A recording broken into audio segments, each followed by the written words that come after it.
ইউনিভার্সিটির হলে ছেলেগুলোকে কখনো বাবা কি করে জিজ্ঞেস করতে নেই, সবচেয়ে কাছের বন্ধুটাকেও না।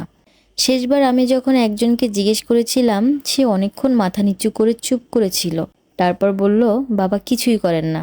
পরে জানতে পেরেছিলাম তার বাবা অন্যের জমিতে কাজ করে সংসার চালান। সে সম্ভবত সেটা স্বীকার করতে লজ্জা পাচ্ছিল। কিছুদিন আগে হলের সামনের মাঠের খালি জায়গাটাতে দাঁড়িয়ে আকাশের দিকে তাকিয়ে যখন একটু আনমনে হয়ে যাই, ঠিক তখন বাতাসে কোনো এক বালকের কাঁদো কাঁদো গলা ভেসে আসে। ফর্ম ফিল আপের জন্য 1700 টাকা লাগবে বাবা, এ মাসে বাড়িতে টাকা পাঠাতে পারবো না। ওপাশ থেকে কি বলা হয় শোনা যায় না, তবে বোঝা যায় বাবার ছেলের মাঝে এ ব্যাপারে অনেকক্ষণ তর্ক হয়। ক্ষুধার্ত মা ছোট ভাই বোনগুলোকে বুঝ দেয়, ভাইয়া টাকা পাঠালে সব কিছু দিব। ছেলেটা তার স্বপ্ন বাদ দিয়ে অন্যদের সব স্বপ্ন পূরণে লেগে যায়। এত কিছুর পরও ছেলেগুলো চার দোকানে চা শেষ করে সবার আগে বিল দেওয়ার জন্য এগিয়ে আসে। আড্ডা শেষে কাছের বন্ধুটাকে বিদায় দেওয়ার জন্য শেষ পর্যন্ত অপেক্ষা করে। জীবনের প্রথম আয়ের টাকা দিয়ে মার জন্য শাড়ি কিনে আনে, অসুস্থ বাবাটার জন্য টিউশনের টাকা থেকে ওষুধ কিনে পাঠায়। কাছের এক বন্ধুকে জিজ্ঞেস করেছিলাম, টিউশনি থেকে এত টাকা পাস, কি করিস? এই প্রশ্ন তাকে প্রায় 1000 বারের মতো করেছিলাম। কিছুদিন আগেই এসবের উত্তর পেয়েছিলাম, যা আমাকে হতবাক করেছিল। তাকে বুকে জড়িয়ে ধরেছিলাম। কেন জানেন? পারিবারিক কারণে তাকে সহ তার মাকে বাড়ি থেকে বের করে দিয়েছিল তার বাবা। বাবার নামক ছায়া তার মাথার উপরে নেই, তার বাবা থেকেও নেই। পুরো পরিবারের দায়িত্ব তার কাঁধে। শুধু টিউশনির টাকায় তার পুরো পরিবারের খরচ সহ তার খরচ চালাতে হয়।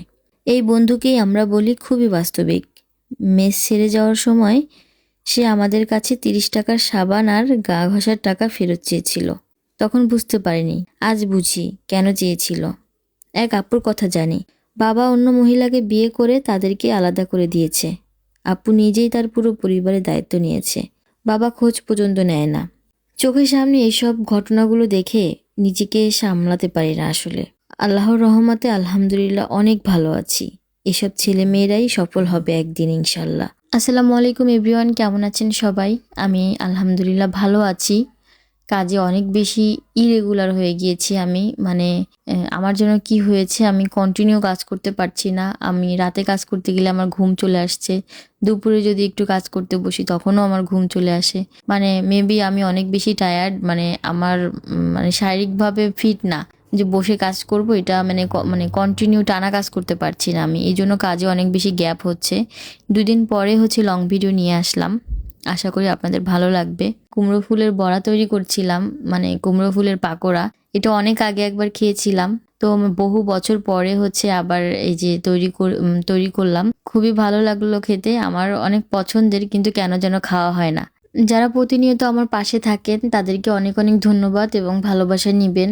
আমিও চেষ্টা করব, যারা আমার পাশে থাকেন আমিও চেষ্টা করব তাদের পাশে থাকার জন্য। এতক্ষণ যারা সঙ্গে ছিলেন অনেক ধন্যবাদ। ভালো থাকবেন সবাই, আল্লাহ হাফেজ।